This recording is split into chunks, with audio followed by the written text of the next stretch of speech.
What's up, everybody? Welcome back to Actuali Podcast. I'm Chris. I'm DJ. And today we are continuing Meaning Making 101, our weekly live stream series where we consider all things going on in this crazy, wild world today and see what we can do to be that change we wish to see in this world, because that's the name of the game, fam. How are we going to change this world from the inside out? Only way I know how is to hopefully improve ourselves as individuals and then start talking through these things together, drop our certainty and see if we can't put our heads together to figure these things out, because it's going to take a lot of minds at once. And we're all, so easily driven into partisan cul-de-sacs and find ourselves tribalized and pit against one another in this divide and conquer game. And, it gets tiresome. There's got to be a better way, right? So much love to all you guys out there. Thank you so much for tuning in today. We are going to continue looking at the war in Iran. And today, and specifically, we're actually going to look at the voices of the people who, en masse, are celebrating this movement against that violent, oppressive, extremist regime. So it's going to be something. Thank you guys for tuning in. You're all welcome to join in on the conversation. Feel free to share your thoughts and questions. We are live on YouTube, Rumble, Twitch, X, and Facebook simultaneously. And of course, we're always there after the fact on the audio podcast networks as well. So thank you guys so much for the support. Do make sure you like and subscribe and share with your friends and family if you enjoy what's happening here. And yeah, man, it's been a minute. We have busy lives, guys. I would love to make this the full-time job. Maybe y'all can help us do that. But we got a lot to consider here. There's been quite a bit going on in this past week. The war continues. And of course, people have their opinions on it, but there's a lot to look at here from an Iranian YouTuber. You can go ahead and switch on over. This gentleman says, I am an Iranian YouTuber. Shut the F up. We're not celebrating our country getting bombed. We're celebrating the death of the dictator and the end of the regime that murdered, raped, tortured, and hanged us for 47 years. You don't get to lecture Iranians on how to feel about our own executioners. Save your sanctimonious crap. Where the F were you when your beloved idol, Khomeini, massacred 35,000 people in less than 48 hours? So shut up. Shut the F up. This is actually a common line that's coming up. People are really incensed over this. You know where they were. They were complaining about ICE deporting less people than under Obama, by the way. And actually in better ways than Obama did. Because at least... we should actually do an entire episode on that, breaking that down and take a look at it. Remember the kids in cages thing that they try to put on Trump? Yeah, all those pictures of the kids wrapped up in the cages. They were from Obama That was from the Obama era. Yep. So... shut the F up. On that one too, huh? Yeah. Yeah, or at least pay attention. And if you know what's going on, then you can have an opinion. And even though your opinion may be wrong, you can be taken seriously because you know what you're talking about instead of reciting something that somebody else convinced you to say. And not somebody but the evil corporations, that we all used to fight against, but now we're like cool because they did what the left wants. Isn't that funny? Yeah, all they had to do was virtue signal a little bit and everyone fell for it. Yeah. The left used to be hardcore suspicious of Big Pharma, just to name one group that suddenly became and big media protected. The left used to know that, CNN and MSNBC and all them were liars. Yeah. But, we forgot about that once they... we used to be aware that our intelligence agencies controlled mainstream media. Project Mockingbird, what? Okay, so go back to the screen real fast. So Keoxer, he was actually replying to this gentleman, Sneeko, who said Iranian influencers saw their own country getting bombed by Jews and rushed to Instagram to celebrate by taking their clothes off because a small proportion of the people going online were actually dressing a little bit scantily clad, you could say, a little bit exposed. But these were women celebrating the ability to finally be able to actually show their bodies instead of have to cover themselves. Yeah, dressing like the way Western women dress, and if you say anything about it, how dare you, you're a chauvinist. Oh, no, yeah. If you do it here, then that's women's empowerment. But if they're doing it over there, then we can talk crap. And for all y'all that don't know who Sneeko is just one of those, rage bait streamer types. And, he I guess, faked getting into Islam, you know, to be like, yeah, because the male empowerment thing, and, you know, I'm being Muslim. And then he kind of realized, like, well, I'm going to shut up a little bit, but I'm still going to, like, be like, yeah, you screw the Jews, you know. Oh, yeah, of course. Sneako's a joke. Because that's popular again. Funny. Yeah, how close people are to just downright NAZIism is hilarious. I don't know if we're allowed to say that again on YouTube, if you did or not. Well, just so you know, the Austrian painter with the funny mustache was a big fan of the Islamic regimes and their ability to have total control over their people. Yeah, that next to no one in this country is a fan of. Like, you might be able to find some tiny group of people somewhere, but like white supremacy has been, the membership rate has been going down, decade by decade. As it should. Any racial supremacy is stupid. Really? I prefer cultural supremacy, as in, if our culture is better than your culture, we're going to continue our culture. You can compare cultures on a hierarchy. You really can, unless you're okay with female genital mutilation at birth, or killing your daughters because they got raped by somebody. Yeah, not being able to get educated or drive a car or leave the house without a male, like, family member present to escort them. Okay, but that's their culture. What? Okay, well, okay, sure. Okay. You want to? So why are you fighting about rights here? Why are you concerned with anything here? I don't know. No. Check this. Spoiled brats. Yeah. Speaking of spoiled brats, purple hair and all. So of course, Iranian people are also sharing this meme. No. Let me. And I'm seeing people do this. Let me tell you why Trump freeing you from a dictatorship was bad. I know more than you of your lived experience. Yeah. Meanwhile, this is what's actually happening in the streets.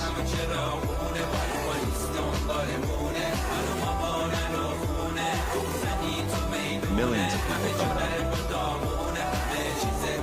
out. And they're doing the Trump dance.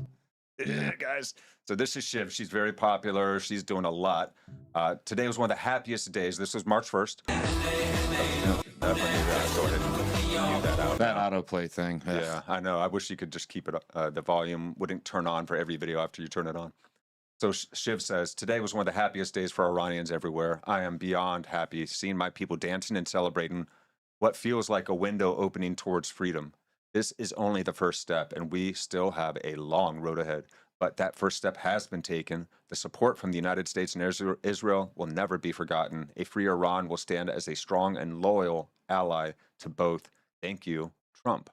Yeah, so real quick, so, you know, we tend to think of Iran as like a Muslim country. It is not. It's Persian. So it's not Arab, it's Persian, and their language is Farsi, which is not Arab. Secondly, they were Zoroastrians as their national religion. A lot of Christians and a minority of Muslims. Huge Christian movements, almost as big as China's, or maybe larger. Actually, right now, even though Christians are just being slaughtered, there has been a huge uprising of Christianity in the time of persecution as well. In a time of persecution, which is some of the most impressive, beautiful Christianity you will find, fam. For those of you who don't know, Freddie Mercury, the beloved Freddie Mercury, the Queen from Queen, I'm glad you brought this up. is Iranian, and his family were Zoroastrians. Yes. And Zoroastrians were very much respected all through Persia, the Middle East. What would happen to Freddie Mercury in Iran or Palestine today? They would have thrown him off a building. Yeah. Or brutally beat him in the streets. Family would have had to do an honor killing, and yeah. And now there's that. Now I know that happens in Palestine. Does that happen in Iran? Because I know that it's so yes, anywhere that practices the extreme forms of Islam, Sharia law, right? Yeah, the extremist. Sure, and you know, honor killings aren't just like, well. Another thing too that they do. Well, we know there's been hangings. They probably would have forced Freddie Mercury to gender transition. That's another thing. Oh, that's right. They do that. Yeah, because like if you got a gay son, it's like, nope, it's not a son, it's a daughter. Yeah, we're gonna cut him up. Iran and that part of the world was like the capital. It's interesting because we've been doing that here a little bit too, where it's not okay to be gay now. No, now if you identify or if you're a little bit more feminine, you have to be the opposite sex. Yeah, right. Or identify as some other team number of different. Yeah. It used to be. Girls can play with trucks and boys can play with dolls, but now it's if a boy plays with a doll, he's a girl, and you have to transition him. And if a girl plays with a truck, she must be a boy. I wish adolescence wasn't seen as a disease, and we would just let people go through that awkward phase of life and figure out what it actually is to be a man or a woman, because it takes time to become one. We're still form in our brains through our early 20s. One little known thing about Iran is, they do that too. And it's very common. Well, I won't say very common, but it is common in Muslim countries to have that kind of shame and worried more about honor opposed to the loving of your family member. And I'm sorry if we have Muslim friends that watch us, but you need to read your books. You need to look what's in them. You need to listen to your imams and listen to what they're telling the world, not just what they're convincing you of. Yeah. You know, this religion, and when it goes to its extremes, you get Iran, you get Pakistan, you know, you get Iraq, you get Afghanistan, you get, you know, Palestine, and how they treat them, you know. What is their stated goal as jihadists? Oh, their stated goal is to take over the entire world and make it submit to Allah. Convert everybody, and if you don't convert, if you're people of the book, so if you're Christians or Jews, you can pay the jizya, which is a tax. But if you don't pay the tax, they kill you. What if you're atheist? Oh no, they kill you outright. They kill you, right? You're not a person of the book. So Well, that's interesting. Yeah. So all of our atheist friends or our pagan friends, they'll kill you. Sorry, fam. Yeah. So here's Donald Trump back in the 80s and talking about Iran. Let's see if his views have changed any. You get the respect of the other countries, then the other countries tend to do a little bit as you do, and you can create the right attitudes. The Iranian situation is a case in point. That they hold our hostages is just absolutely and totally ridiculous. That this country sits back and allows a country such as Iran to hold our hostages, to my way of thinking, is a horror. And I don't think they'd do it with other countries. I honestly don't think they'd do it with other countries. Obviously, you're advocating that we should have gone in there with troops, etc., and brought our boys out. I absolutely feel that, yes. I don't think there's any question, and there's no question in my mind. I think right now would be an oil-rich nation, and I believe that we should have done it, and I'm very disappointed that we didn't do it, and I don't think anybody would have held us in abeyance. I don't think anybody would have been angry with us, and we had every right to do it at the time. I think we've lost the opportunity. I mean, actually makes a valid point there. So more people doing the Trump dance. Look at this stuff, guys. This is so crazy. It's funny how the gay anthem turned into the Trump anthem. I know, right? So this young lady, this is a really powerful take. So let's give her a fresh start and give her some volume. Antonio Guterres, the Secretary General of the UN, condemned the military escalation taken by the United States and Israel against the Iranian regime, saying it undermines international peace and security. Antonio, for the love of God, shut the fuck up. We are tired of you.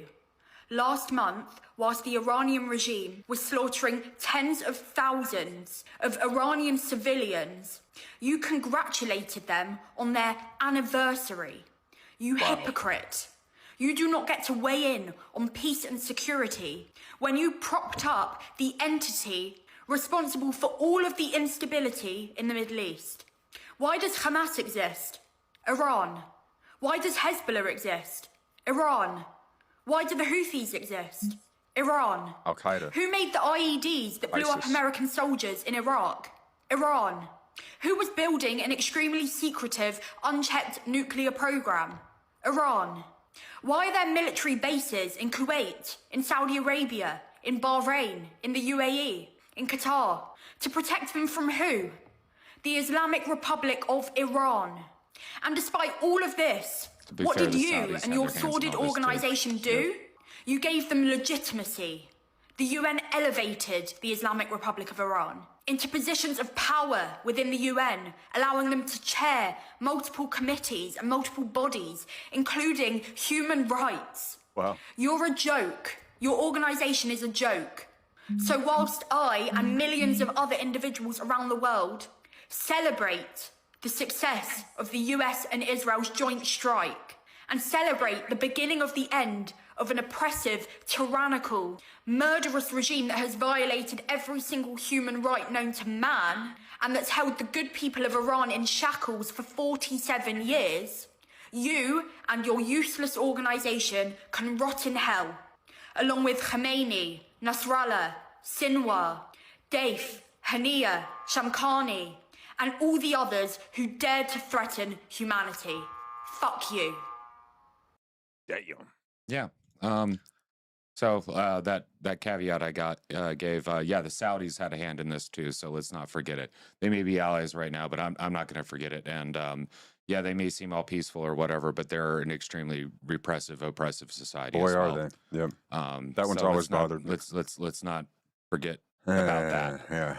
And they're the ones who funded all this stuff. And then once it got out of control, they're like, oh no.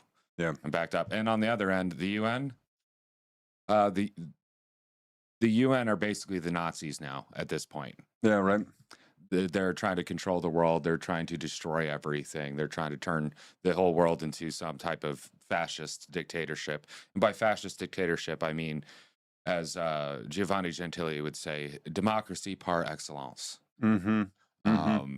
Fascism. Well, many of these people are also aligned with the WEF.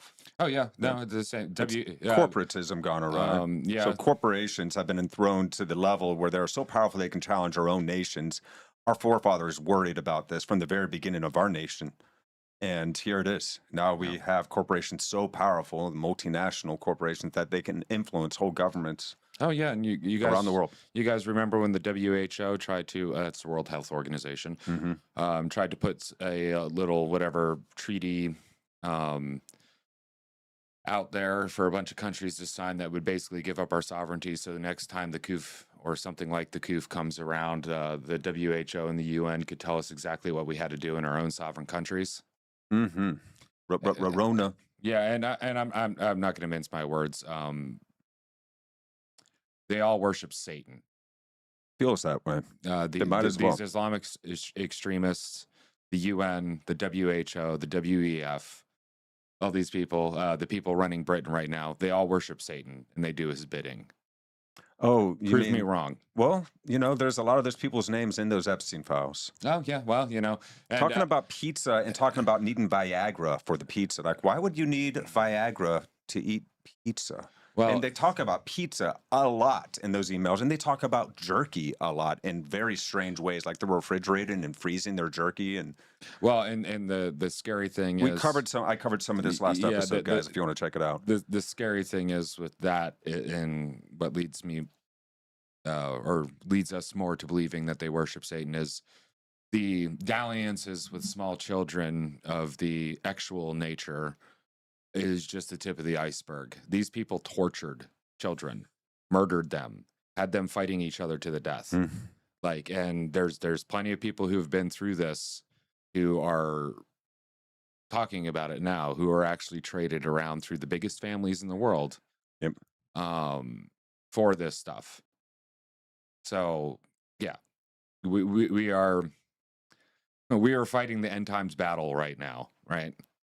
There's the multi-headed beast of the devil that has come out that is trying to take over the world.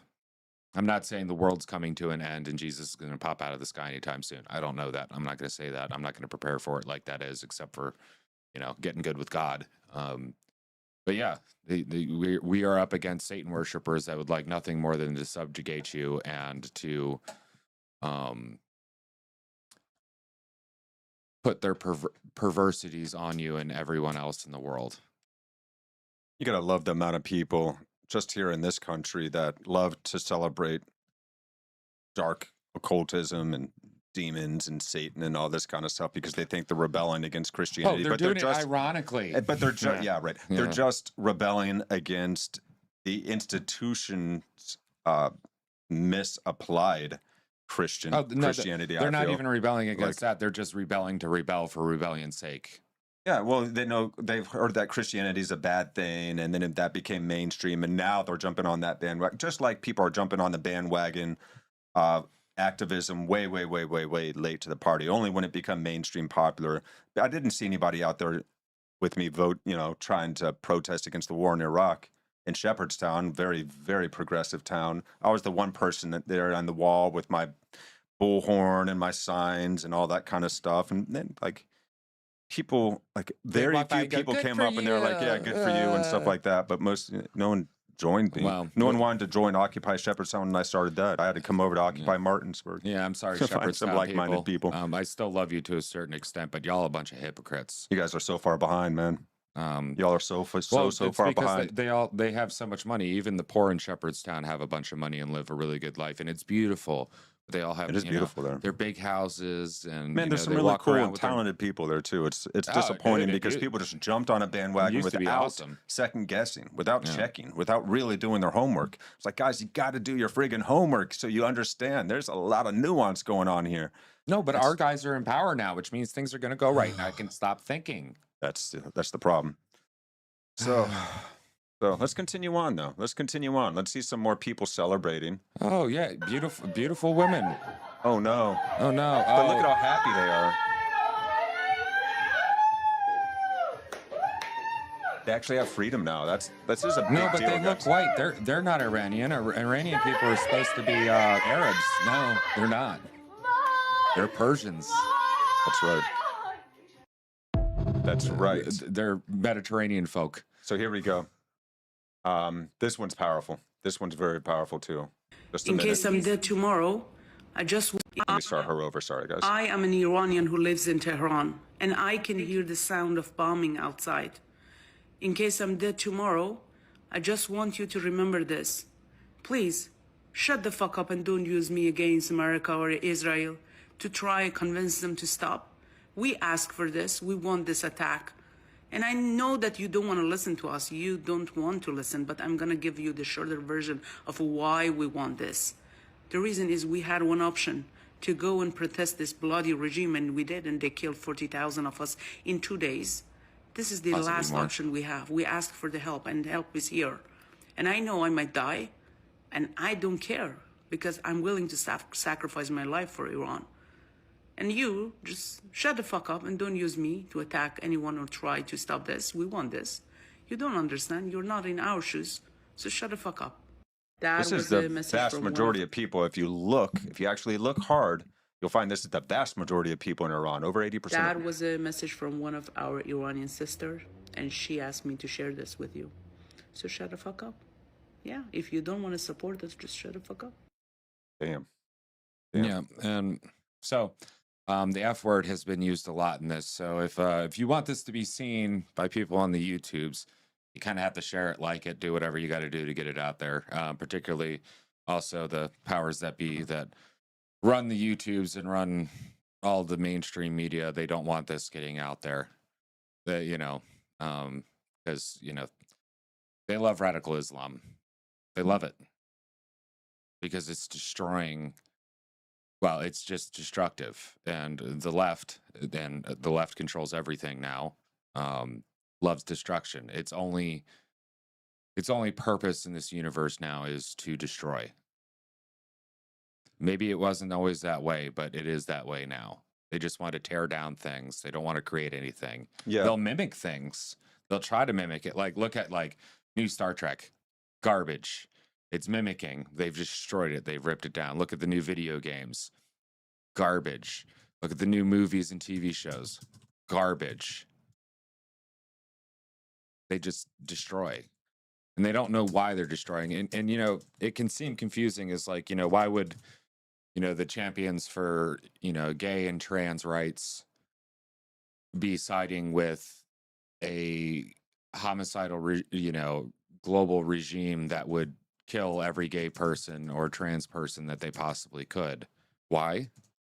Because both of them want to destroy the West. They want to destroy the freedoms that we have in the West. Just look at what's happening in Britain right now. Against their best interests, their government is repressing their own people. They're arresting 12,000 people a year for saying the naughty things on the internet, like, why should we pay for the guys that grape our daughters and assault us in the streets? Why should we pay for them to live here in our country? But you can have people in Britain, calling out, for assassinating public figures that are on the right. And it just stays, and the cops in Britain don't do nothing about it. The Home Office doesn't do nothing about it. It's But this crazy is when you look Britain, at the the other super side. polite, Yeah. super Yeah. liberal. Britain is like was was the bastion of liberalism, but also was like, the figurehead, the poster child Common of, law, of liberalism. Like, I'm an American, which means that the rights that we hold near and dear to our heart and the structure of our government and what our government is not allowed to do to our people came from Britain before it was Britain. You know, so I'm very appreciative of the Britain, and they're my cousins, but they're getting destroyed too. And you can go out into the streets in Britain, and you can shut down the streets, and you can do your call to prayers, and you can pray, and you can take up all this space and make people feel uncomfortable all you want. But man, if you're a little British woman who's just praying silently outside of an abortion clinic for the poor women that are going in there and the poor children that aren't going to make it out alive, you get arrested. And a lot of times, man, these people who are trying to protect their daughters get more time than the guys that are trying to offend against their daughters too. I'm not seeing this live on X here. We got a comment from Mr. Mike. We know this gentleman. I won't say your last name on air here, brother. But yeah, commenting on Facebook. So Mike says, I'm seeing people with zero skin in the game, that might refer to us, no ties to the region, no strategic expertise, offering very loud opinions on the war in Iran. That's why we're going to cover the people themselves from Iran today. And we're going to show a lot of examples. But this is a fair point. So offering very loud opinions on the war in Iran. It's easy to treat a conflict like a trending topic when you aren't the one living with the structural collapse. Fair point. But perhaps we're coming from a place of... What structure are you talking about there, bud? The structure that was collapsed 47 years ago, 48 years ago. That's a valid... And, so skin in the game, if you're talking about Americans talking about this, and if you're talking specifically about us, it's my tax dollars that are going towards this too, so... Yeah, and if you care about people under despotic regimes, and especially one that the number one killer of American citizens over the last 47 years, I mean, there's dozens of events of Iran killing, taking hostages, attacking embassies, so on and so forth for the past decades, and the number one funder of all of the major terrorist action in the Middle East for the past 47 years. I wasn't a fan on the war on terror doctrine, but under war on terror, this would actually be a valid military move, I would think. Hey, as long as we don't turn it into a forever war. We're certainly going after China and Russia here too. And Russia's intelligence helping Iran is just another sign that this might actually be on the right side of history on this one. It's a strange place to find myself as a staunchly anti-war person supporting this, but I'm seeing what the people over there are saying, and they are applauding it, and they're welcoming it, and they want it. And that's the vast majority of people over there. And of course, so many thousands of people have been killed by this regime. So yes, there was the bombing of that school. We don't know for sure if that was us or if that was Iran and that was a defensive missile that went errant or what happened there. That's unbelievably tragic if that was us that caused that. Regardless, it is tragic. And he makes the point here. So let me get back to you, Mike, here. It's easy to treat a conflict like a trending topic when you aren't the one living within the structural collapse. Here's the reality we have to face, the moral paradox. Boy, isn't there always paradox. Some celebrate the fall of a leader, and many young Iranians, well, people of all ages, find hope in that change. Hope doesn't bring back children that die from bombing. No, but it could stop the further killing of tens of thousands of people that were just killed in a matter of a couple days. And the number of people hung, raped, imprisoned, disappeared, tortured for the past and also almost 5 decades now. Remember what happened recently when they were like, oh, what was it, like a hotel or a school or something like that? It was like, oh, it was bombed by, U.S. and Israel. Nah, and it actually turned out it was the Iranians. It was the Iranians. That killed their own people again. Yeah. So the moral paradox, hope doesn't bring back the children that die from a bombing. With the Strait of Hormuz effectively closed, we're looking at $100 plus oil and a global inflationary bomb. It actually just dropped back down to 80. It only went up for a couple days. Yeah. Trump admin is definitely trying to ready themselves for midterms. What should we do? It will hurt them bad if it goes back up. Should we just give them money like Obama did? So please, help us keep gas prices hundreds down. Of millions of dollars, and then they put it back into their nuclear program. And of course, they were up to like 60% enriched uranium, which is way beyond what you need for civilian use. So they're certainly in that 60%, you can already make a dirty bomb. Yeah, You can already do a lot of damage. So, global inflationary bomb. This isn't just a stat; it's a price hike on groceries and gas that hits the world's most vulnerable the hardest. Hey, dude, I can tell you, for most of my life, I didn't make over $8,000 a year in America. Or yeah, so I know about that life. And this stuff does affect me because I have friends and family that go through this. But the way we've been doing it wasn't working. And if we can get through this quickly, we should. And if we can't and it turns into a forever war, then we should hold our leaders accountable. Yep. Fair. Let's see. Having a passionate opinion is a luxury when you don't have to live with bombs dropping around you. Okay, neither do you. But like we just showed, I don't know if you saw the lady earlier, but she was saying that we welcome this, and we're, she said herself, I'm willing to die for this. Like, I want you guys to do what you got to do. I know that it's going to be hard for us, but this is what we want. We want this regime out because they've been living under horror for the past 47 years. So we can want change for the Iranian people while acknowledging the 600-meter miss and global economic shock might be a higher price than anyone is truly prepared to pay. Stop making digital noise and opinions mistaking for strategic intelligence. Yeah. Well, what we're trying to invite people to do here, and you might disagree with the tack that we're coming at, or the angle we're coming from here, but we're trying to invite people into having these kinds of conversations we're having right now so that we can calibrate, because we don't know for certain. We could be wrong. You could be wrong. You might be right.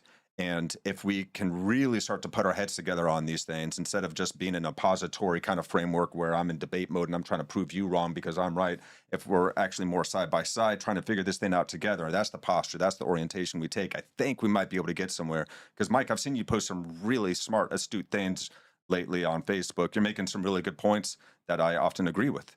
So, I appreciate your insight, and that being said, how hard you're thinking about this. However, this, stop doing something, stop doing this. You don't know. That's a flippant and lofty position of a privileged mind. I'm just going to say it that way. I say we should start talking about this. We should start having these conversations. We should start saying why we support something or why we don't support things. We should start listening to people who are there as well as people who aren't there. We should have these conversations, because whether you like it or not, actually all of this does affect us. And it's not just in the grocery store. It's also when you want to talk about the moral paradox. I personally, as a Christian, am called not to stand by when the principalities of evil are destroying innocent people. And this whole, we're bombing and killing, innocent people. Yes, there are casualties in war. There will always be casualties in war. But when you're hearing that shit, it's literally shit. Yeah, that's argument coming out of the mainstream media to control your thoughts. It's an important point, but that argument doesn't work with a war like World War II, does it? Yeah, civilians were dying. It's horrifying. It's sad, but also, do you want? Nazi Germany running the world? 40,000 people were massacred in 2 days. Do we want violent extremist Islam? The government? Yeah, and then also let's not forget that Iran has been holding the world hostage by our trade routes. And again, what do jihadists want to do? And if you want to go even further, if you want to go like to Islam, when the Crusades were a good thing, and the reason why is because Islam was allowing their pirates to take over everything in the Mediterranean, creating a dark age in Europe. Oh, and they've been pushing into Europe. All of Christendom until all that was left was Europe. So we're talking about an invasionary force that's been around for 13, 14, 1500 years. And they're not giving up. And what is the plan? We talked about this earlier, but you might have missed it. Jihadists want to turn everybody into their violent extremists. They want to put everyone under Sharia law. That's what the extremists want. They want to make them submit. So there's Islam, yeah, which is to submit. And then Muslim or Muslima, if you're female, is those who submit. They want to turn everybody into submit. And it's not submit to like a covenant with God. It's submit as a slave to a master. This is what we're dealing with. And I, for one, cannot stand by Now, that. if you're Christian or Jew and you're willing to pay the tax, you can survive. If you're atheist, you're going to get killed. You get murdered by these people. I will not pay the tax. No, I'm not paying the tax either. And okay, so he's making some more points here. So look, I get the impulse to cheer when a dictator goes down. We saw the videos of young people in Tehran celebrating after the February 20th strikes, and it's easy to feel like mission accomplished, but we need to be realistic about, mission isn't accomplished yet. No. We need to be realistic about how power actually works in the real world. There's going to be multiple points of view, all looking at the same situation sometimes in the real world. When you decapitate a regime like that, you aren't clearing the way for a peaceful democracy. You're just creating a vacancy for the deep state to fill in. What do you mean by the deep state? Who's deep state? And then what are we going to do? So the deep state, as far as the American deep state, comes from us, our country. So what are we going to do to combat that? Because I don't like regime change the way we've been playing it, as in we take out, we take out dictatorships and we turn the places into, or we try to turn them into, parliamentary democracies. Well, we do these aren't free trade based. Yeah. And we do these long, drawn out, ineffective war campaigns that are really literally feed the deep state, just to feed the military-industrial complex. They don't want it over and done quickly like Venezuela. They want it to go on for years and years and years so that Halliburton can make their money. But if you want to know my brutal opinion on this, if we're going to do this, it needs to be brutal, thorough, and unforgiving. Yep. And here's what he's saying by deep state. In this case, there are the Iranian Assembly of Experts and the Revolutionary Guard, IRGC. Yeah, they need to be taken out. Didn't miss a beat. They just installed the son, as the new supreme leader. Who very well might already be dead, right? For all we know. So while some educated elites might be celebrating on social media. What do you mean by educated elites? You mean the woman in there and the other people in the streets? Dude, it's the vast majority of people in Iran, dude. It's you mean the Christian, all ages, the huge Christian uprising movement that's happening, even though they're being murdered for being Christians, like those people that are celebrating. So what I say we do, and I'm gonna sound like a warmonger. I don't mean to be. Is kill them dead, and when the weeds pop back up, kill them dead again, and make sure it's gone. Make sure it's completely gone. If this is what we're going to do, there's no half actions. So if this is what we want to do, there cannot be half actions. So I can respect somebody's opinion that's really not for war. We shouldn't be doing that. I respect that. I respect that a lot. But there are no half actions in war. And that's what gets us into these problems. We're doing this, well, we got to fight fair and, we got to do it. It's no. And I think it's a fair point to say nobody knows what's going to happen here. No. We might be in a we might be in a debacle. Well, we might be in a situation that Lord knows does not what's turn going out to happen. well. The rest of us are just left to deal with. But I am happy for the people of Iran. I really am. I can't deny these people. I cannot deny their hearts and their minds and their views on this. I mean, so let's go on though, because Mike is making some valid points here. They didn't pick a reformer. They picked a hardliner who's completely beholden to the military. Starting wars and using expensive precision bombing to force regime change is just expensive gasoline on an old fire. We spend billions, kill hundreds of civilians and misses, like the one in Manab that killed children. That was tragic. And the end result, if that was even us. Wait, was that the school? That was Iran. That was their. That's what I've heard. Yeah. And now they're switching back. There was some military investigation. I don't know if it was us or theirs or who's did the investigation. I have to look into that. If you know, let us know. That now is saying it's the U.S. It could have been an errant U.S. missile. It could have been an errant defensive missile from Iran.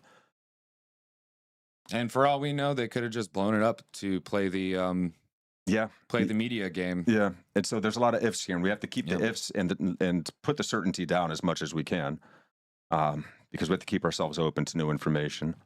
We could be wrong here once again, guys. But let's look at this from the point of the view of the Iranian people. That's the goal today. So we spend billions, kill hundreds of civilians and misses, like the ones in Manab that killed children. And the end result is just a newer, angrier version of the same regime. Let's hope not.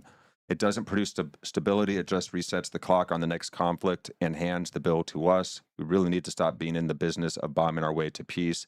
It's never worked, and it's not working now. Well, that sounds like a lot of certainty. I'm pretty sure it worked in World War II. Yeah, and that sounds like a lot of certainty. You're making certain statements. So my question to you, Mike, as well as to everybody else, what would you do? you know, if you were like, you know, supreme overlord that, you know, like you could press a button and what you wanted it to be done was done. Yeah, What would sorry, you we're not do? keeping up with your comments here, but he said something that was us, and then he said oil companies and their billions in profits is a whole other can of worms we don't want to open, you know. And then he says, yeah, I'm watching. I'm a moderate guy. It's not too far right, too far left. May the radical center hold at all costs. May for we real. hold, because yeah, we're in a big game of divide and conquer right now. They want to pit. They want people to get super tribalized, hardcore left, hardcore right, and just fucking go at each other and be distracted, and that will allow the corporatist globalists to take over all of our countries through the WEF and those means that they're utilizing. So, yeah, so he totally agreed to something. The age-old philosophical question, do the ends justify the means? That is the question. So the Tomahawk missile parts found were ours. That could have also been planted. False flag possible. Well, You never know. Yeah. Well, it also could have been our Tomahawk missile was going towards somewhere and got taken out and fell into that area as well. And also, war has casualties. It's war. You know, they say war is hell, but war isn't hell. Hell doesn't have any innocent people in it. War does. Whoa. That's the thing. So that's what we're engaging in. And war is also like the clap. If you don't completely destroy it and cure it outright, it keeps coming back and it spreads. Or like syphilis. And it'll sit for a while and then it'll eat you alive and make you crazy. And I personally don't like war. I'd rather us not have to go to war, but that's not real in this world. Humans are a warlike species. This is what we do. And do we want to continue to allow people that don't have the best interest for their fellow man to hold the rest of the world who just want to be left alone hostage? Like, you know, like you mentioned the Strait of Hormuz, with that, well,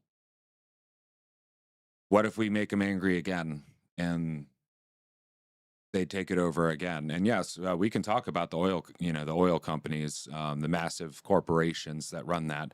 But guess what? The entire world runs off of oil. If we got rid of oil today, 90% of the population would die in a month, 2 months, and 3 months. Yeah. That's where we are. It sucks. It really does. But that's where we are, and we have no other option. Yeah. And it's also part of global strategy. And like you said, the whole world runs off of oil. Yeah. And the more control we have over oil in the Middle East in particular, the more we can keep the communist dictatorship of China at bay. And here's another thing. Russia, which is a lesser threat, perhaps. What I think the reason... So I know that argument's out there as well. I don't know if I fully advocate it, but that is something else to consider. Yeah, so why I support being very strategic and taking out the snakes. Snake's head. As well, more than that, the entire snake, ripping it out root and stem. The reason why I support how our administration is doing it now, like what we did in Venezuela and what we're doing here, is because it's quick, it's decisive, and it shows FAFO. Don't mess around. Yeah. Don't mess around. And as long as... And Venezuela was literally letting terrorist training camps be set up there 2-hour trip away from the U.S. border. Yeah. Yeah. During the time that our borders were wide open. Yeah, and just hiding our heads in the holes in the sand isn't going to work anymore. It's just not. That's not the world we live in. Now, if we're going to do a regime change and we're going to put people in there and make sure their government works the way we want it to, no, I'm not down with that. And I'll be just as angry and adamant about no. We're not doing that. Yeah. But if we can show our force to be like, look, if you mess with us, we'll kill you dead. And also there's a wrathful part of me that is, if we're going to,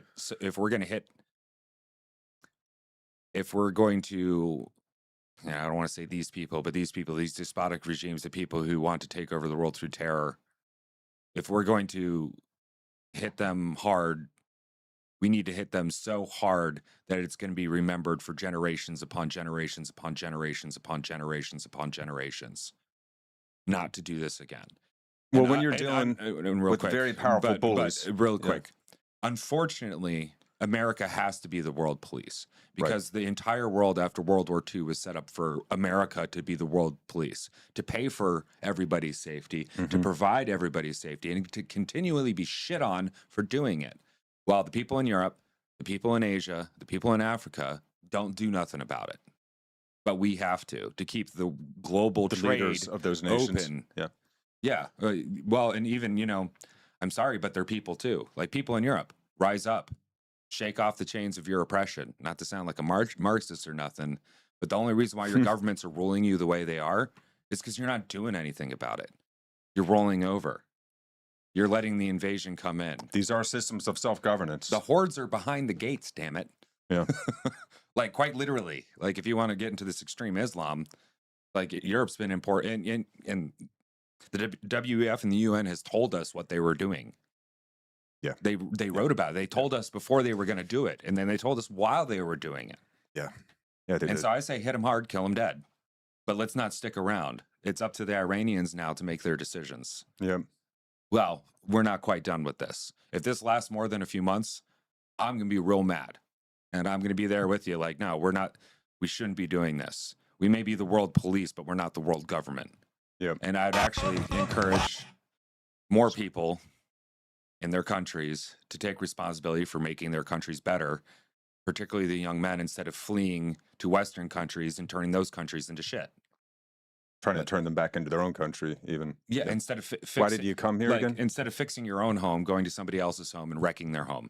Like that's what's happening. Yeah. And I definitely know there's sometimes people in dire straits that need to seek asylum to come over here. And I Sure, hope, yeah. hopefully I saved this one Iranian gentleman that came over. He was in Turkey for like 3 years in just like a camp waiting to be hopefully accepted into, and he made it over here, and he was a very staunch defender of this event now as well. If you want to come to America the right way, or come to the West the right way, and be all about being part of Western civilization and making it better and adopting it, good on you. Love to have you. You're welcome at my table. Yeah. If not, get out. So let's jump back here, guys, and look at some more examples. So there's some more people doing the Trump dance. Once again. And then this gentleman. So Dr. Kayan Zomaradi, see what he has to say. So you know when you hear us Persians say that we've been foreign occupied by Islam, what we mean is genuinely the people that have taken us over, these guys right here, they are not even Iranian, they are not even Persian.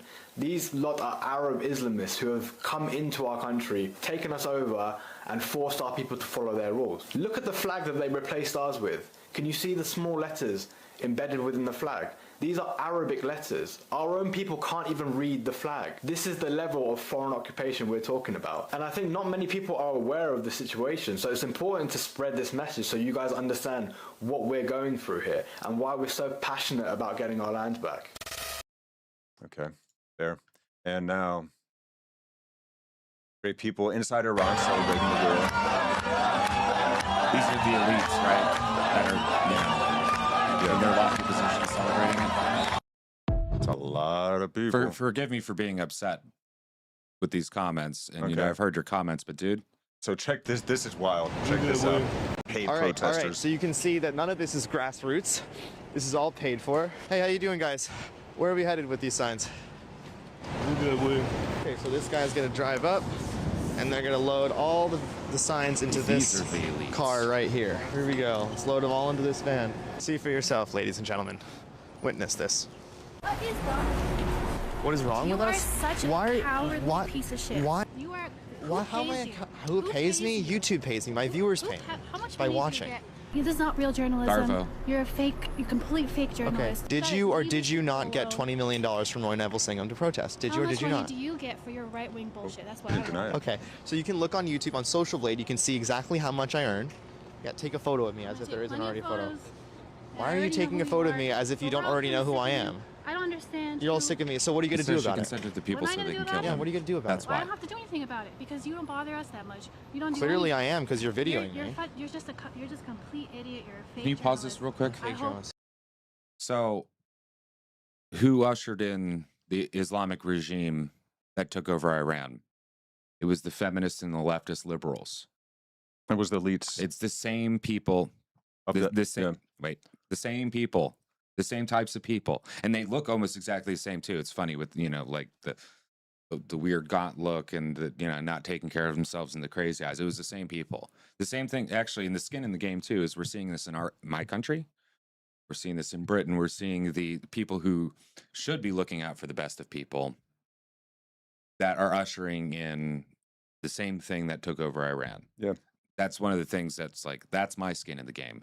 I don't want this here. Gruesome crimes get committed. They get Yeah. covered up because they're a protected group. And it's like, Yeah. well, why are you protecting the violent extremist ones? Like, Yeah. no problems with Muslims, but the extremist Islamist, yeah, you know, Sharia law, I'm not a fan of it. Yeah. I think that you should What have I done that's feel fake? ashamed of yourself every single day. You should feel ashamed for yourself for sowing division and and sidewalk. Get a real job, be a real journalist, and do something for something in your Why life. don't you get a real how job, can you lady? say with a straight face for me to get a real job? How can you keep a straight face and say Paid that? Did protester. you or did you not get $20 million Scum of from the Roy Neville fucking Singham? earth. You can't deny it. Meet can. Layan Fulihan. She's a paid protester. Her base salary is $70,000 with an additional compensation of $8,649. So who is this woman getting paid $80K a year to protest? Layan is a Columbia alum with a Palestinian background. She holds a full-time staff position as an educator at the People's Forum as she protests all around New York City. Here she is alongside Taher, another paid protesting leader that we've exposed. Roy Neville Singham pays Layan to travel. That's why you see her speaking in Washington, D.C. at another protest. None of this is grassroots. Know that. Here she is being paid to argue with the police as she blocks traffic outside Columbia University. Palestine doesn't exist. Yeah, and what do Palestinian people do to gay people again? Oh, throw them off of buildings. Oh, and what do they teach their kids to do? The Jews? Family honor killings. Your family's got to do the killing, Oh, too, well, in and front what- of your neighborhood. And what your do they community. teach their kids in Sesame Street like shows to do? Yeah. To Jews? Stab them. Stab them. You stab them. Yeah. Yay, stab them. They have a game called Stab the Jew, where one will pretend to be the Jew and then the other will stab him. Yeah. And another thing, Palestinians as well as other Shariists, if you will. One of the jihads that women can do is jihad of the womb. You pray for multiple sons, one to continue the family line, and others to die and become martyrs. Was it in Iran or was it in Pakistan when they were holding up all their little baby boys, dressed in their terry garb, Yeah. and being like offering them up? It's like, dude, it's disgusting. It's awful. And, we were fighting not just against, flesh and blood, but against principalities and the principalities of evil. This is what we're fighting against. Amen. So let's finish this clip here, and then Mike made another Here comment. she is again with Taher alongside Mahmoud Khalil. When she's arrested, great. Singham is there to bail her out.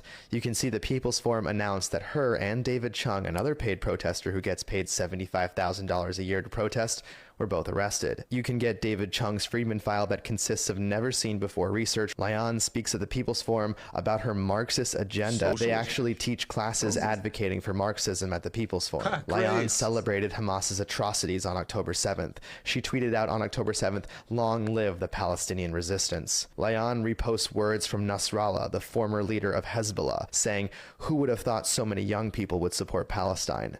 This woman in America is being paid money to promote the words of terrorists who have killed American servicemen." Wow.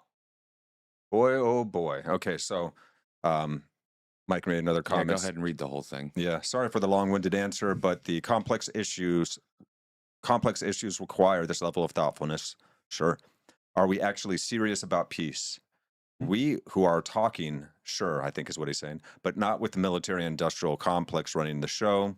We should stop trying to bomb our way to democracy and start talking to people we don't like. I don't know if this is trying to bomb our way to democracy so much as stop a brutal regime that has been killing American citizens and their own people for the last 47 years. Also, screw democracy. And Democracy is then a really open the bad door, idea. hopefully, for these people to initiate their own system of self-governance as they choose. Yeah. But there's definitely under a despotic authoritarian regime they did not choose. So it's gray, man. There's a lot of gray here. It's not just black and white. And I share your concern over the military-industrial complex as well. So he said, like you said, it's a hard Yeah. conversation. Education is key right now. Both sides are just dumping gasoline on the fire to put it out.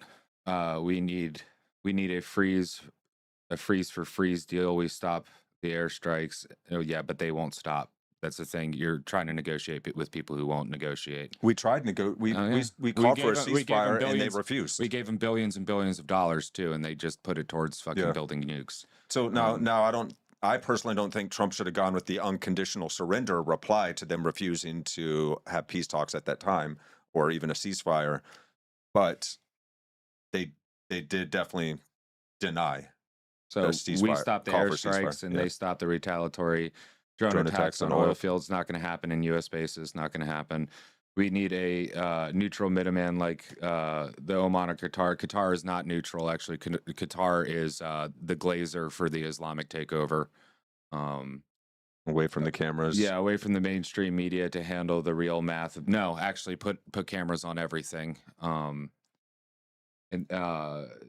So to handle away from the cameras to handle the math of the situation instead of just the ego. Objective analysis suggests that the IRGC is still very much in control for now, trying to force a total collapse right now to create a black hole in the Middle East that could trigger massive refugee flows into Europe and Turkey. Don't allow them to come into Europe and Turkey. Have the people around there absorb them. It sounds calloused, but yeah, it is what it is. And create a power vacuum for even more radical groups. Well, you can't get any more radical. These are the number one funders of the radical groups in that region for the last 47 years, and we've just let it happen. So here's what he thinks. Like, if you had the button to do your thing, the smarter move is to negotiate with the devil we know to prevent a total regional meltdown. Yeah, my heart goes out to all the young people died that objectively terrible regime. People of all ages. If the CIA had been playing with fire for too long and is burning us in the past many times, can't disagree with that. Dude, the CIA's got. We also had our hand in that regime change as well. We did. The real talk has to move from regime change to behavior change. Yeah, hit them hard, spank them. They did behavioral change. History shows that when you back a regime into a corner, they don't just surrender, they dig in, and that's why you dig them out and kill them dead. If we want the Strait of Hormuz open and gas prices to stop skyrocketing, we have to give the other side a way to survive that doesn't involve them launching rockets. No, we take them out and make it so they don't have any power to control that. And also, as Americans, we should start making more refineries that can handle the sweet oil that we have here, opposed to the really dirty, nasty stuff that we get from everywhere else in the world. That would help a lot. Yeah. It's about making the cost of war higher than the cost of compromise, right? Yes. If you guys continue to do what you're doing and you want to become radical, the price is death. No ifs, ands, or buts. So right until we do that, we're just paying an invoice in the lives and money of a conflict that has no off-ramp, installing fear and doing so much damage that it's, quote in quotes, so much damage that it stays into the generational heritage. So what? We drop a couple tactical nukes. No, actually, we don't drop tactical nukes. We take out exactly the people that we know where they are. We know who they are. We know what they're doing. We take them out specifically.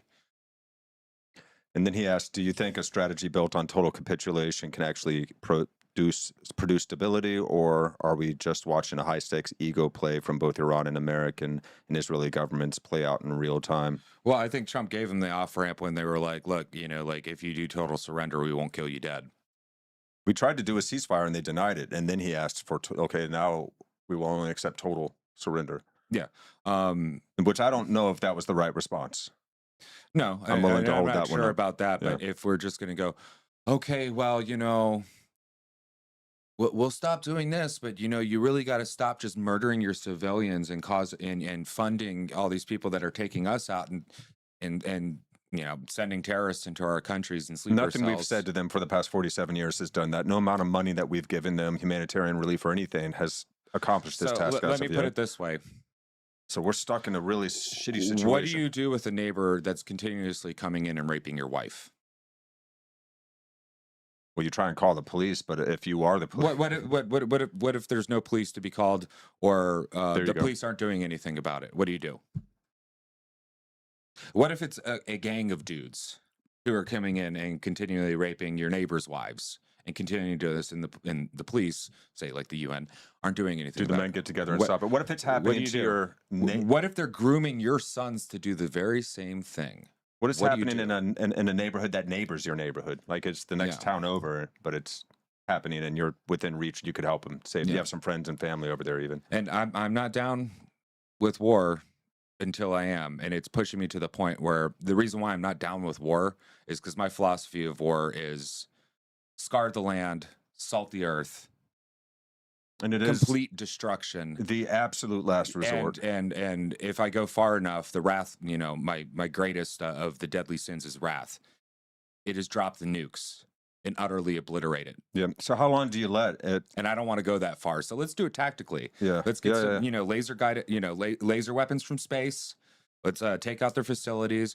Let's take out their leaders. Let's make it so terrifying to actually try to do what they're doing that it would become unthinkable. And then we can move from there. Because the people we're dealing with right now aren't using reason, aren't using logic. You know, like in a normal war where it's two people fighting over, you know, two groups fighting over resources, you know, we're looking after our people, and you're looking after your people, and we're fighting over this land because there's limited resources. That's not what's happening right now. This is, we want to take over the world with what we believe is right, and we will kill everybody who disagrees with us. Yeah, no freedom of religion. Women, children. Totally different even our ballgame. own people. Like if you're a Muslim, and if you're a good Muslim, and somebody in your family leaves Islam, you kill them. They're infidels. You're supposed to kill them. That's right. Yeah. Yeah. You're not supposed to love your neighbor unless they're Muslims. You can be nice to them, but you have to hate them.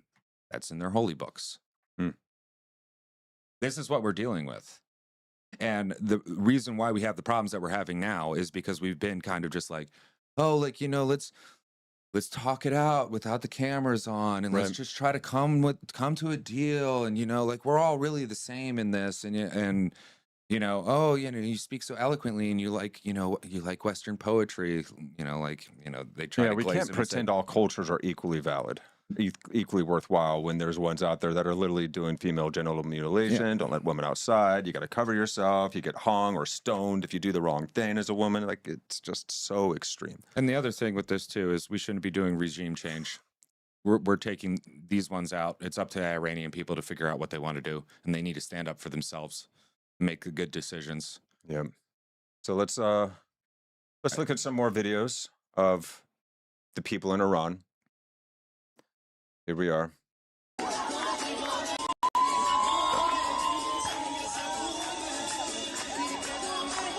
From in Iran. The way that all these women are outside, they would not normally be able to do. Oh no, they would be beaten within inches of their life, if not killed, for looking like that. And then here's the House Democrats, who among the 53 who voted no to reaffirming Iran as the world's biggest state sponsor of terror, but voted yes to that in 2021. In 2021, AOC, Ilhan Omar, Rashida Tlaib, Ayanna Pressley, Pramila Jayapal, and Rokana all voted to affirm Iran as the world's biggest state sponsor of terror, but they just recently voted against that. Strange. Flip of the script. More people in Iran celebrating.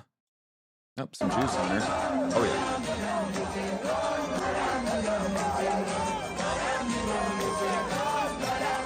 That just goes. Millions of people came out on the streets for days on end. It's been going on. And of course, here you go, the brainless leftism. Now, let's make the differentiation between leftism and liberalism, sane liberalism. Leftism, this was their response, this event. And more people in LA now. This is Iranians in LA celebrating.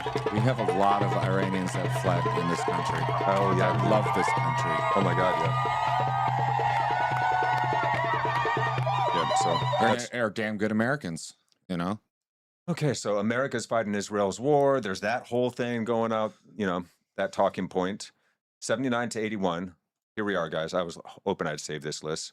Here's the number of times Iran has attacked the U.S. over the last 47 years. Are we justified? Americans held hostage for 444 days in Tehran from 79 to 81, Jimmy Carter. Embassy bombing in Beirut killed 17 Americans in 83. In 83, 241 U.S. Marines killed in the Beirut barracks bombing. 84, U.S. Embassy annex bombing in Beirut. 96, 19 U.S. airmen killed at the Khobar Towers. This goes on, guys. 2003 to 2011, hundreds of U.S. troops killed in Iraq by the IRGC-backed militias using EFP bombs. 2011, IRGC plot uncovered to assassinate the Saudi ambassador in Washington, D.C. 19 to 23, repeated rocket and drone attacks on U.S. forces in Iraq and Syria. January 2020, regime ballistic missiles strike Al-Assad air base, 100-plus U.S. troops injured. October 2023, the present Iran-backed militias escalate attacks on the U.S. bases in Iraq and Syria. January 24, drone attack on the U.S. forces in Jordan kills 3 U.S. soldiers. Meanwhile, the regime in Iran has spent decades enriching uranium and building ballistic missiles capable of striking U.S. forces and allies while chanting death to America. The regime has been attacking Americans for 47 years, and we're going to see an Iranian woman talk about what she experienced growing up in Iran in schools and what they teach them and what they had to chant every single day for her 12 years of being in school. Oh, in not Iran. to mention, what was it? So that's coming up, guys. 2 assassination attempts on President Trump. Yeah, that's so he's just kind of like, bet. All right, you want to play this game? Okay, so here's more. Thank you, Trump, Iranian people. Real quick, and not to mention, all the funding of, the covert terror cells that go around murdering people and raping people in Western countries and Asian countries and African countries. Oh yeah, we didn't even list other countries there. That was just an attacks on America. Not to mention, working with China and Russia and other regimes that are pumping drugs into this country that are killing hundreds of thousands of young people every year. So what do you guys think? Because I've got a few people on Rumble. We've got a couple people over here on YouTube, on Facebook as well. We're on, hopefully live on X right now. I couldn't find it. But we got several people out there listening right now. What do you guys think? Do you think that this list here justifies our attack? Because this is quite a lot. This is the #1 killer of U.S. citizens for the past 50 years. And the #1 state sponsor of terror in the Middle East. I mean, it's extensive. So there's that. If you guys feel free to reply, and we'll make sure that we share your think thoughts. We're funding the massacres of the people in Sudan? Some more people celebrating. Yeah. The shoe bomber, the Beltway sniper, the Fort Hood shooter. I don't want it to just be same Muslim though. It's an Islamist. Well, it's a fundamentalist extremist Islamist. But we'll make that correction for him. But yeah. So I'm going to call for my Muslim brothers and sisters until you start calling this out wholeheartedly from the chest. And thank you for the ones that do. Absolutely. Yes, and the ones who do. But until it becomes a popular thing to do, you're going to get lumped in with this. Yep. Yeah, sadly. But we're going to try and stick up for you guys. So once Iran is free, I intend to join efforts to hold CNN, BBC, and similar outlets accountable in international courts for what many in the diaspora see as biased coverage that amplified the Islamic regime's propaganda and downplayed the massacre of innocent Iranians for the past 50 years. The Iranian diaspora should not be underestimated. We have documented years of such reporting, including accounts and posts we believe were influenced or compensated to spread pro-regime narratives. When the full extent of the atrocities is publicly and independently documented, those responsible for misinformation may face serious legal scrutiny. Go ahead, Shiv. And here we go. Shiv again. Leftist Democrats, the UN, UNICEF, Greta, Harris, Obama, Sanders, and the rest of the terrorist supporters living in the U.S. are using the name of our beautiful country, Iran, and the suffering of our innocent children for their own political agendas. They really are, though. They want President Trump to stop the war against the criminals who have been raping and murdering our women and children for decades. The Iranian people do not want this war to stop without regime change. The regime change must fall ASAP. A transitional government under, and this is her choice, should be established. I think that was maybe that's the Shah's son. And Iran's territorial integrity must be preserved. He definitely doesn't seem as much of a hardliner as his father, but what do we know? If you choose to stand on the wrong side of history, remember that the 10 million strong Iranian diaspora in your countries will not forget. Female prisoners, and this is Khamenei, quote, female prisoners who are virgins, God, must be great before execution to prevent them from entering heaven. This is how demonic these people are. That's insane. That's so friggin' scary. Well, and also, oh my God. What's insane within that is they think that a crime being committed against somebody will send them to hell. This is how messed up these people are. That's just straight up demonic, man. So dark. And I'm going to say again so dark. to my moderate Muslim brothers and sisters, if you're not calling this out, you're the grass that hides the snake.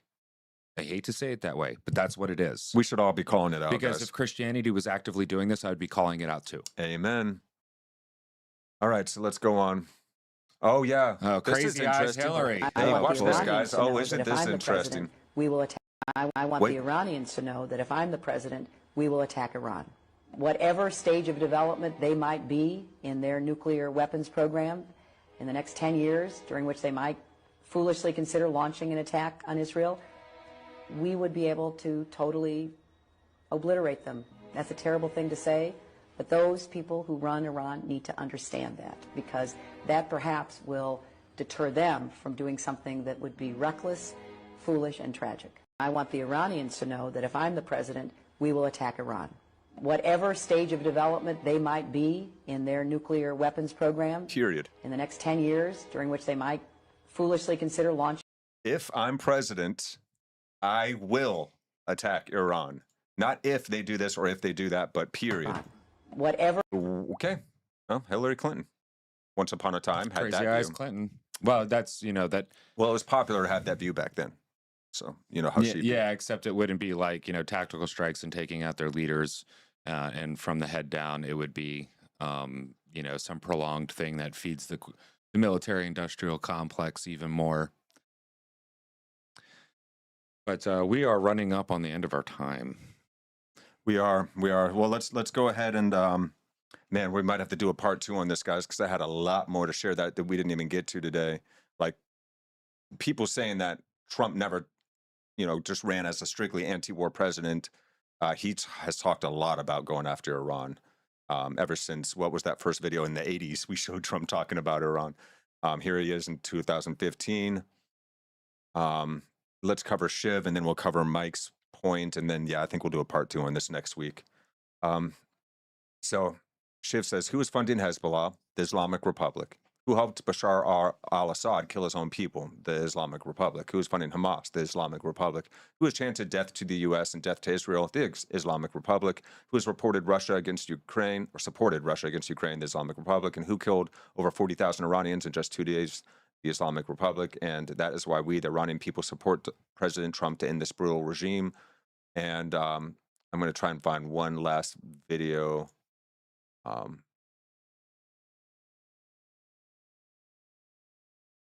I think this is the one that grew up in... They keep asking the same question. Why are lefties, why are the loudest pro-Gaza voices completely silent when it comes to Iran? Well, the answer is simple, because the truth exposes the lie. Because acknowledging Iran would shatter the ideological fantasy that they built. Let's be clear, Islamic Republic of Iran is not a victim of Western imperialism. It is a theocratic, authoritarian regime that survives by exporting violence, funding Islamists, and crushing its own people. And yes, it funds Hamas, it funds Hezbollah, it funds all the little proxies around the region and around the world with Iranian people's money, not the government money, not the regime money, stolen money taken from the worker who cannot afford bread in Iran right now. Families crushed by inflation, taken from women who are beaten, jailed, tortured, raped for refusing religious obedience. And this is why lefties are silent. Because Hamas fits their narrative, but Iranian people don't. Because Islamist violence against Israelis can be reframed as a resistance. But Islamist violence against Iranian exposes the truth. Right now, as you're watching this, Iran, a country of more than 92 million people, is being erased in real time. Near total blackout for more than 24 hours. No internet, no call services, no connectivity whatsoever. And yet running out of water. No emergency protests on Western campuses, no hashtags, no solidarity statements, no megaphones, no tears. Because Iranian suffering does not fit their agenda. Because leftist movements today are not driven by human rights. They are driven by selective outrage and ideological loyalty. They will scream about censorship unless it's done by an Islamist regime. They will condemn the state violence unless it's wrapped in religious language. They will chant free Palestine, but they will never say free Iran, because that will require admitting something unforgivable. That political Islam is not liberation, it is domination. And that is exactly what's been happening in the West, by the way. That the Islamic Republic is not anti-imperialist, it is imperial toward its own people. That Hamas is not some isolated resistance group. It is part of a broader Islamist ecosystem that is funded, trained, and sustained by the regimes like Islamic Republic in Iran. And here's the part that they do not want to hear. You cannot claim moral superiority while excusing a regime that kills and murders women for refusing hijab, executes protesters, cuts off the whole nation of 92 million people from the internet, and uses foreign proxies as a distraction from its internal collapse. You cannot pretend to care about Palestinians while ignoring Iranians being shot, tortured, and murdered by the Islamic Republic in Iran. That is not solidarity. That is ideological blindness. Iranian people are not silent. They are being silenced. And the silence from the Western left, well, that's a choice. A choice to protect an ideology, a choice to excuse Islamism, a choice to look away when millions of people are suffering. Because their suffering, Iranian people's suffering, complicates a slogan. History will remember this moment. It will remember who spoke for universal freedom and who decided that some lives matter less than preserving a narrative. That was really good. That was not the one I thought it was. There is a video where it might have been that one up above earlier. This guy's great. We'll have to show it to you guys next episode, guys. Next week. I'll find it. But yeah, she talks about how they're raised in their schools there, and they're at the chant, against America every single day for 12 years straight. So if we're going to get into, but yeah, go ahead and switch us back to full screen, guys, and we're going to go ahead and cover Mike's comment, and then we'll get over to the good news roundup. There's got to be some good news in this world. So there's false equivalence. Yeah. I hear what you're saying, and I understand your point of view. Maybe. Comparing a global conflict with no off-ramp with generations of propaganda, religious brainwashing, shadowy intelligence agencies, and egotistical world leaders to a neighbor breaking into your house and repeatedly raping your wife is not the same, dude. No, actually, it's not. It's a metaphor, or it's a way to break it down to a personal level to be understood. Actually, what they're doing is way freaking worse. Way worse. Way, way, way worse. It's hard to find a perfect metaphor for that, but you can actually just talk about the actual situation what that young lady was just talking about. Yeah. Now, here's a really good point, and so because he goes on, and let's go ahead and finish the point, and then I'm going to talk about Germany and the Jews. Should we have let Germany solve its own problems within itself? With the Jews overthrow the while I respect your opinion, I don't know if it's that simple. Never said it was simple. I'm just breaking it down simply I'm moderate. You can't just kill people that you don't like. It's not because I don't like them. There's a lot of people I don't like, and I actually have these opinions to keep them alive too. And then you brought up Charlie Kirk died. Remember him? He said things people didn't like, shot him in the face. Yes, and it's actually similar extremism that killed Charlie Kirk that has taken over the Islamic world and is threatening to take over this country in the Western world. And then here it is. Let Iran deal with Iran's problems. It's not just Iran's problems either. Okay, let Germany deal with Germany's problems, and they'll just continue. They'll massacre all the Jews and continue to spread and take over the world, right? Yeah. It's got to be a point to where the good people in the world do stand up. You said a line of scripture earlier that, and that's not an argument. That's not an argument because it's not Iran's problems. It's the world's problems. Well, you saw the list of the American people that have been killed over the last 50 years. Well, and even beyond that, how much money are they putting out there into the world? Partially our problem to kill the West, to invade the West, to put sleeper cells in the West and take over the West. You know, I like it here. These people want to commit mass genocide on a global scale. Just saying. There's that too. Iran is a sovereign nation with a deeply entrenched religious deep state and a young generation that is terribly caught in the middle. Agreed. Let Iran deal with Iran has to be the legitimate strategic stance. It doesn't have to be. See, that's yet again a certain statement, certain about it, making it anyway. It's one that gets drowned out by leaders who want to play hero. Right. Undoubtedly, the regime repressed its people, and it's amazing what knowledge and access to the internet can do to a society. But we can't, as a country, finance everyone's war. Sure. No. Yeah. That's why we, the enemies of the United States, we kill them and we kill them dead. Acting as the world police in 2026 has transitioned from a strategic choice to a math problem where the U.S. is attempting to fund a projected $1 trillion defense budget, while the interest alone on a $38.8 trillion national debt eclipses the $1 trillion mark annually. That is a valid concern there. Yeah, and another concern with that is we spend more on healthcare than we do on war. Yeah, but, which is know, wild. That's another story. Yeah. Thank God for RFK Jr. This creates an unsustainable debt spiral where every dollar spent on a precision strike in Iran or Yemen represents a direct withdrawal from crumbling domestic infrastructure, effectively trading the nation's future stability for the illusion of global control. Dropping $500,000 bombs on $40,000 pickup trucks isn't mathing. No, and I agree. And actually, you may be looking into this, but actually we're working on making much cheaper ways to get things done. Yeah. Like laser technology is much cheaper. Well, than dropping cheap bombs. trash drones that Iran's been using to flood our systems, we've already imitated those, and we're doing those also, too. there's independent contractors that are creating, it's happening. balloon drones and it's war. It's mess. It's messy. It's terrifying. It's awful. Yeah. It's and the thing is no, I don't like this. I don't like that this is happening. I don't like that we've gotten to a point where we've just bent over backwards and we let the worst of the worst people around the world take advantage of our good nature. And I say this as the West, not just the United States. I also don't like the fact that Europe has just basically shucked all of its responsibilities to protect itself and protect its own trade onto us while they treat us like shit. And they constantly talk shit about us, and they don't treat us like good friends, and they take advantage of it. And frankly, I think the rest of the world needs to start picking up a bit of this bill. I personally think that we should go mercenary mode, and if you want us to protect you, you need to pay us. You need to pay up.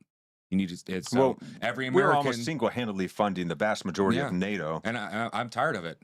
I think we should get out of NATO. I think we should get out of the UN. I think we should get out of the WHO. NATO works if they want to start actually funding themselves, and that's starting to happen. They can fund themselves. They can deal with Russia and Ukraine. How much money did we send to Ukraine? Right. God, yeah. 3/4 of $1 trillion. Yeah. We paid their government. We let's wind it down though. So and then Mike says, "Love the show. Keep up the good work. Greatly appreciate that, man. Brother." Oh yeah, he says it's refreshing to have open, intelligent dissertations. Yes, it is, isn't it, man? And thank you for bringing your own intellect into this and really making some powerful points of your own. And you think the purple and green-haired ladies are hijacking the truth and using it for their narrative? Yeah. Well, they are absolutely. They are the useful idiots. They are virtue signaling hard. They're jumping on a bandwagon now that it's mainstream and popular. But they don't even know what they're talking about half the time. They're not looking for nuance. They're the useful tools. They just want to appear that they're on the side. So they don't get ostracized from their group. They're not the ones twiddling their mustaches, actually making these decisions. She makes a good point that last young lady we showed, and then he says, "Right, mercenary mode." Ha ha! I like it. Yeah, no, dude, no, we shouldn't be paying $1 trillion a year to protect the world. Yeah, they should be paying us if we're going to do this, or they should start taking responsibility for themselves. Just like the people in their own countries. What Trump says, these shithole countries. They need to start taking responsibility for their own countries as well. And yes, the Iranians need to make better decisions for themselves now that, if we're going to bomb the crap out of them and get rid of their despotic leaders, if they just go ahead and put another one in there, we're not going to trade with you. We should go ahead and set up a fortress around them and screw them. Because I'm getting tired of this. That's why I want it done. I want it done quick and efficiently. May that be so. May that be the case. And permanently. And, I don't think this conflicts with my faith either, because, the Jews were called to pretty much almost completely erase their neighbors that were sacrificing babies God, dude, there's some crazy Oh, but dark no, cults back in the day, man. Some of what was it? cults. The Philistines? You know, let the Philistines it's a Philistine problem. Yeah, let them murder their own. It don't work that way because they'll come for your babies next. We can't even make horror movies that horrifying. Yeah, right. And when people are like, that didn't happen, we found the sacrifice sites and we found the baby bones. Yeah. It was happening. We think we can create movies as horrifying, but no. No, once you read the history, it's like, okay, yeah, that's another level. I thought you'd like mercenary mode. I think you get it on that one, but I get you. Like, we shouldn't be spending all this money. We shouldn't have to be world police, but this is our lot in life as the dominant the only superpower in the world right now. With some really powerful, dangerous bullies out there that don't listen to nobody except for force and strength. That's the only thing they're going to listen to. That's the only thing that jeopardizes their own control structures. Hey, at this if point. Iran just acted like North Korea, we would have left them alone. We're in a mess. But they don't. Yeah, baby sacrifice. Juicy. God, yeah. Thank you guys so much for joining. Let's go ahead and do the good news roundup, guys, because there is so much bad news in this world. And it is, you remember how grandma used to say, look for the helpers. There are good things happening out there. And we got a few examples. This one right here, speaking of helpers, multiple types of plastic are turned into vinegar using sunlight-powered process without emissions. So now you can produce your own piss, and now we can have the vinegar for the piss and vinegar made out of the plastic. Break down all this plastic, man. Researchers at the University of Waterloo have discovered a way to turn plastic waste into acetic acid, the main ingredient of vinegar. Using sunlight, the breakthrough offers promising new approach to reducing plastic pollution through photocatalysis. Or catalysis, how do I say that? Photocatalysis, while simultaneously creating a useful value-added chemical product through a process inspired by nature. Our goal was basically that word means it's just using light as a catalyst for a chemical reaction. Yeah. Our goal is to solve the plastic pollution challenge by converting microplastic waste into high-value products using sunlight. And this is Dr. Yimin Wu, the professor of mechanical and mechatronics engineering at the University of Waterloo, Canada. Woo! Is that the Chinese taking over? Oh, no. No, just a Canadian. Well, actually, the overseas Chinese diaspora really had to deal with a lot of crap from Canadians when they were creating their communities in Canada way back. And the Canadians accepted them because they were just unoffensive neighbors that we're going to set up corner shops and be good neighbors, Yeah, Thomas Sowell wrote a book about the different diasporas, and one of them was the overseas Chinese, particularly in Canada, and the Canadians weren't so polite to him. He's written some compelling stuff. Oh, yeah. Great dude. The plastic waste, notably microplastics, has been found across many of the planet's ecosystems, raising concerns about threats to terrestrial and marine life as well as human health. Plastic recycling rates remain low around the globe. It's incredibly expensive and energy expensive as well. So to tackle the problem, the team developed a bio-inspired photocatalysis process. I cannot say that word correctly. Using iron atoms embedded in carbon catalysis. Thank you. I don't know. And carbon nitride. That sounds close. A way that certain types of fungi break down organic matter using enzymes. When exposed to sunlight, the material drives a series of chemical reactions that transform plastic polymers into acetic acid with high selectivity. That's awesome.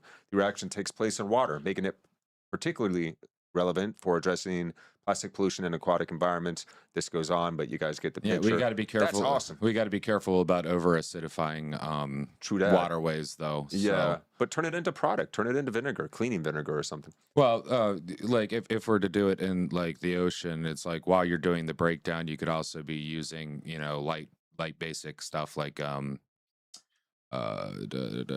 limestone water to mix in with it after the acid's created to not jack the pH. There you go.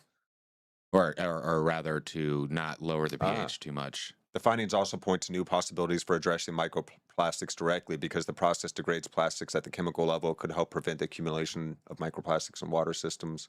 It'd be interesting to see how they utilize this. Yeah, well, things to look forward to in the future. Yeah, because this is still at the laboratory stage, but it's happening. Now, there's an interesting one. Marsupials, previously thought extinct for 6,000 years, discovered a once-in-a-lifetime discovery. Look at these little guys.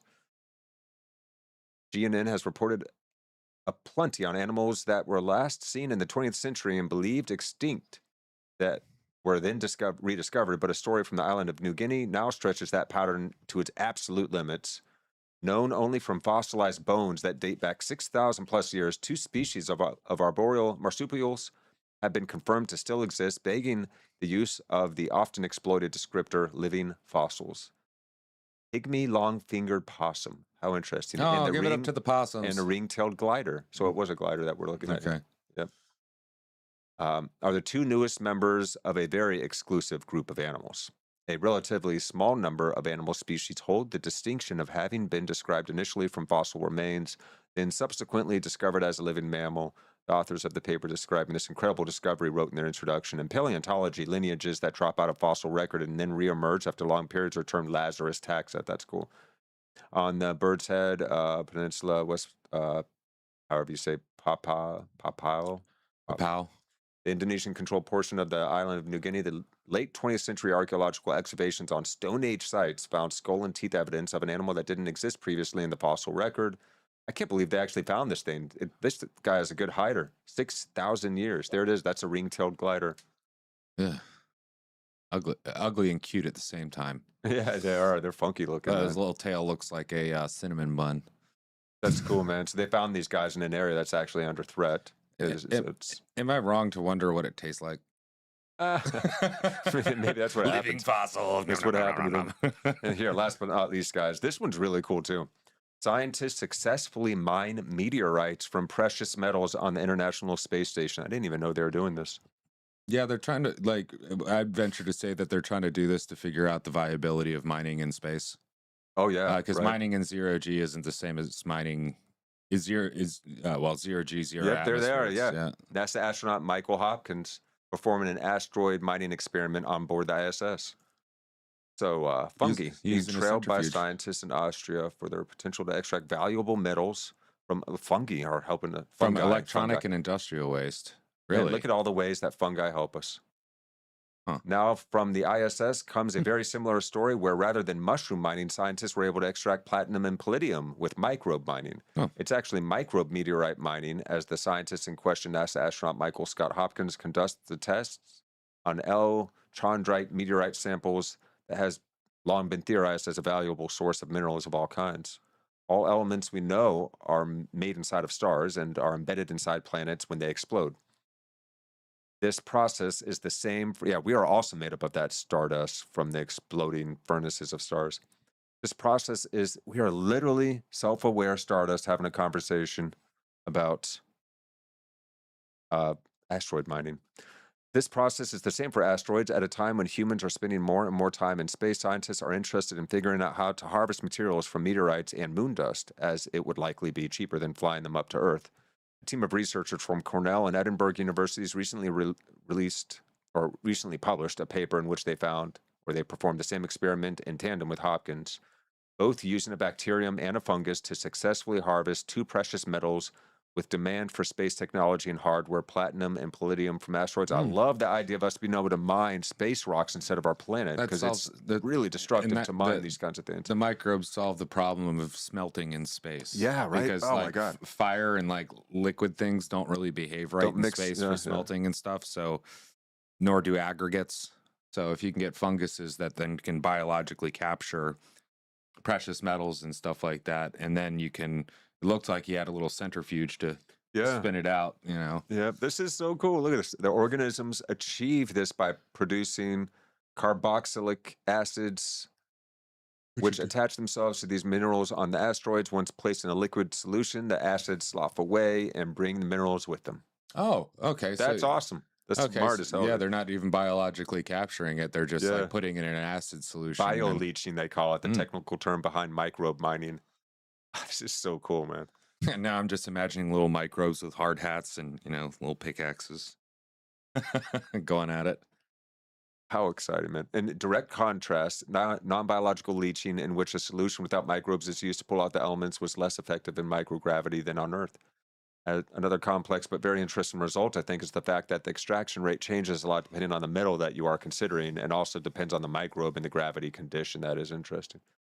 Several companies are already developing solutions to mine asteroids in space, among which is TransAstra. This firm, which had originally attempted to develop a series of autonomous mining probes, has shifted focus to asteroid mining technologies, including a system for reflecting the light of the sun to melt and recover valuable elements from asteroids, a capture bag that can be used to collect passing micrometeorites for space debris for later processing.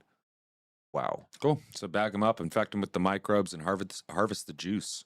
Right. The juice. The juice. Oh, that sounded like the mustache man. Never mind. Guys, thank you so much for being with us once again. Meaning Making 101 is 7 p.m. EST every Wednesday that we can possibly do it. And we're always going to be live on Facebook, on Twitch, on X, on Rumble, on Facebook. Did I say all of them? I think so. And we appreciate you guys wherever you're joining us. We will also always be available after the fact if you like to listen to podcasts. We are on Google and all the rest of them, and Spotify and all of those guys, Apple and everything.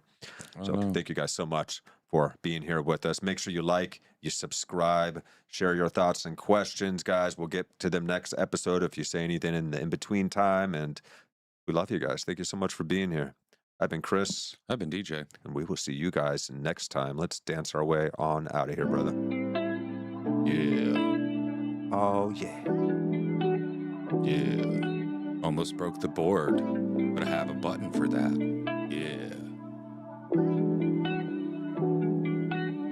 Ow. I love this dance. Some of you guys might know where this is from. Well, maybe I can do that. Yeah.